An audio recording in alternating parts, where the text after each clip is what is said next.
3월에 새학기가 시작되기 전에 우리 아이들 즐거운 겨울방학 보내고 있을 텐데요. 평소보다는 여유 시간이 좀 있죠.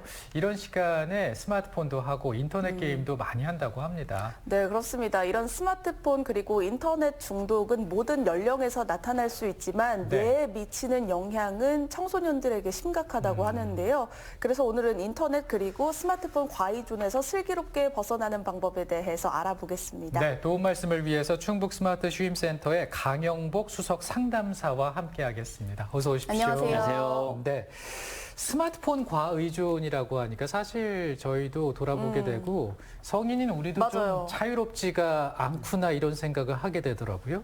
네, 맞습니다. 제가 먼저 여러분들께 질문을 하나 드려볼게요. 네. 하루에 스마트폰을 어느 정도 사용하시나요? 저 방송 시작하기 전에 한번 봤거든요. 스마트폰에 꼭 기록이 나와 있으니까 좀 한 평균 6시간 정도? 다희 씨는 어때요? 저는 적게 쓰는 날은 3시간, 많으면 5시간. 그나마 5시간. 조금 적은 편이죠. 그러네요. 성권 씨는 어떻습니까? 저도 굉장히 많은데 특히나 이 자기 전에 네. 굉장히 많이 합니다. 그렇군요. 네. 어. 보기 직전, 자기 직전까지 눈을 핸드폰 뒤두다가 침침할 때쯤에 이제 아까 한 7시간 넘게 한다고. 네, 그 사실을 밝혔는데 굉장히 많이 합니다. 이곳 네, 합니다. 네, 그렇습니다. 네.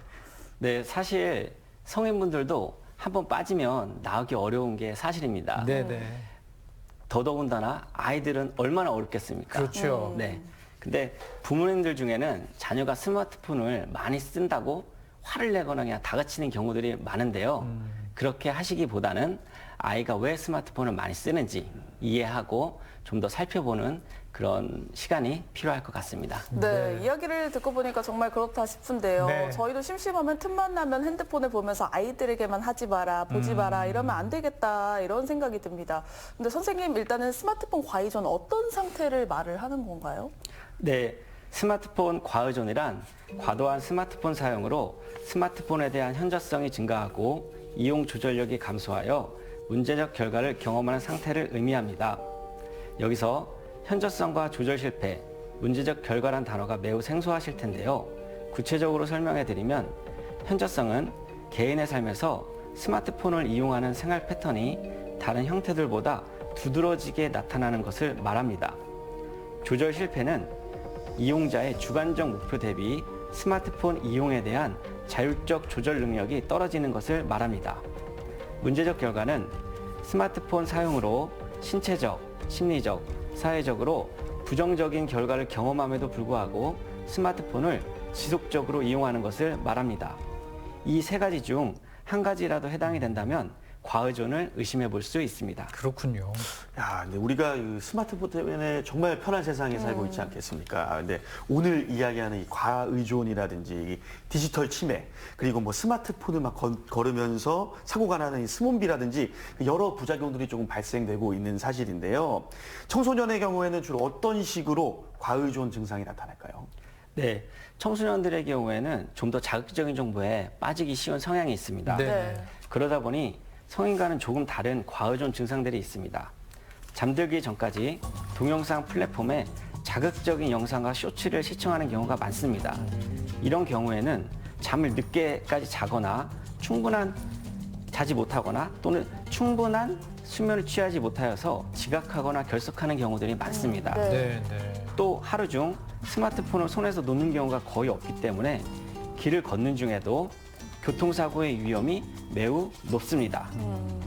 또 스마트폰에 집중하는 시간이 많다 보니 정작 친구들을 만나는 시간에도 충분한 정서적, 사회적 교류가 이루어지지 않아 타인의 감정을 이해하고 또 사회성을 발달시킬 수 있는 부분에도 어려움이 있습니다. 네, 그 과의존 증상에 대해서 말씀을 해주셨는데 앞서 이제 쇼폼도 얘기해 주셨고 동영상도 이게 보게 되면 1시간 금방 가거든요. 성인들도 그래서 이제 이 중독 증상이 나타날 수 있는데 이 중독 증상이 뇌 발달에도 영향을 미칠 수 있다면서요.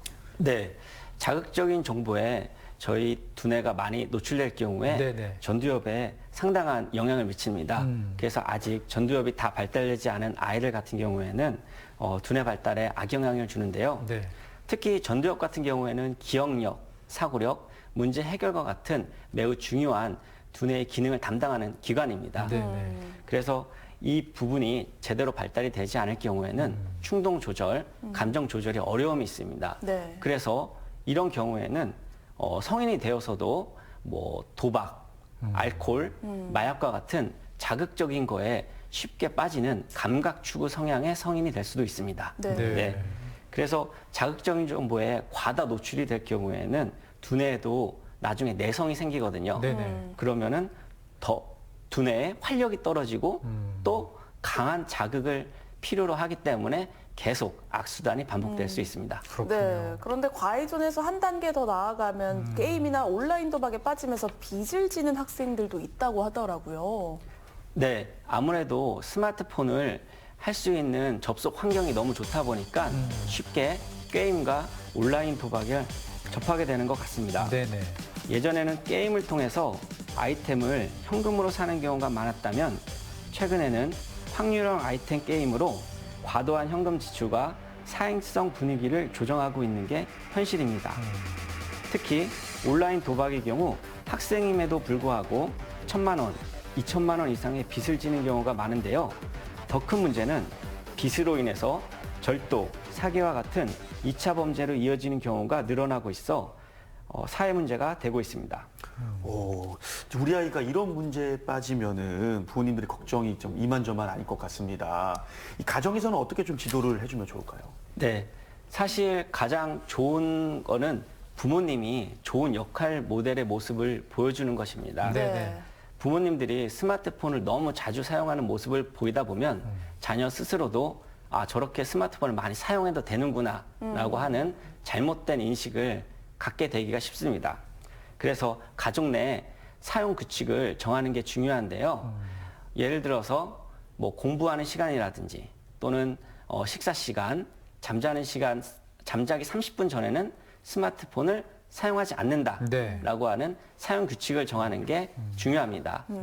근데 부모님들이 이렇게 사용 규칙을 정하실 때 부모님들이 원하는 것을 규칙으로 정하는 경우들이 있습니다. 그렇죠. 네. 근데 그것보다는 자녀와의 충분한 대화를 통해서 스스로 지킬 수 있는 규칙을 가족 내에 정하는 게 필요합니다. 네, 가족 내에서 소통을 통해서 규칙을 정해보자 이런 말씀 해주셨고 그렇다면 이제 조금 더 나아가서 전문 상담이 필요한 경우도 있는데 충북 스마트 휴임센터에 가면 이제 상담을 받아볼 수 있겠군요.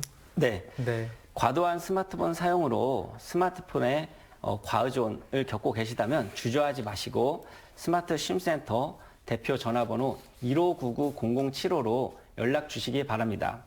전화 상담을 통해서 내담자의 상황을 파악을 하고요. 상담자가 배정이 되면은 바로 상담이 진행이 됩니다. 센터로 방문해 주시면 일주일 1회 그리고 약 1시간 정도 상담이 진행되니까요. 구체적이고 실질적인 도움을 받아보실 수 있을 거라고 생각합니다. 네, 그리고 과의존 문제가 발생을 하기 전에 예방을 할 수 있다면 참 좋을 텐데 네. 인터넷 스마트폰 내문 교실이라는 예방 교육이 있다고 하더라고요. 네, 사실 가장 중요한 건 문제가 커지기 전에 예방을 하는 게 매우 중요한 것 같은데요. 네. 최근에는 과의존 연령대가 낮아지고 있습니다. 그래서 유아, 청소년, 성인에 이르기까지 전 연령대를 대상으로 예방 교육을 실시하고 있습니다. 네. 스마트폰 과의존을 이해하고 해소하기 위한 구체적인 방법을 교육하고 있으니까요. 1시간 정도 집합교육으로 관심 있으신 분들은 전화로 문의해 주시면 감사하겠습니다.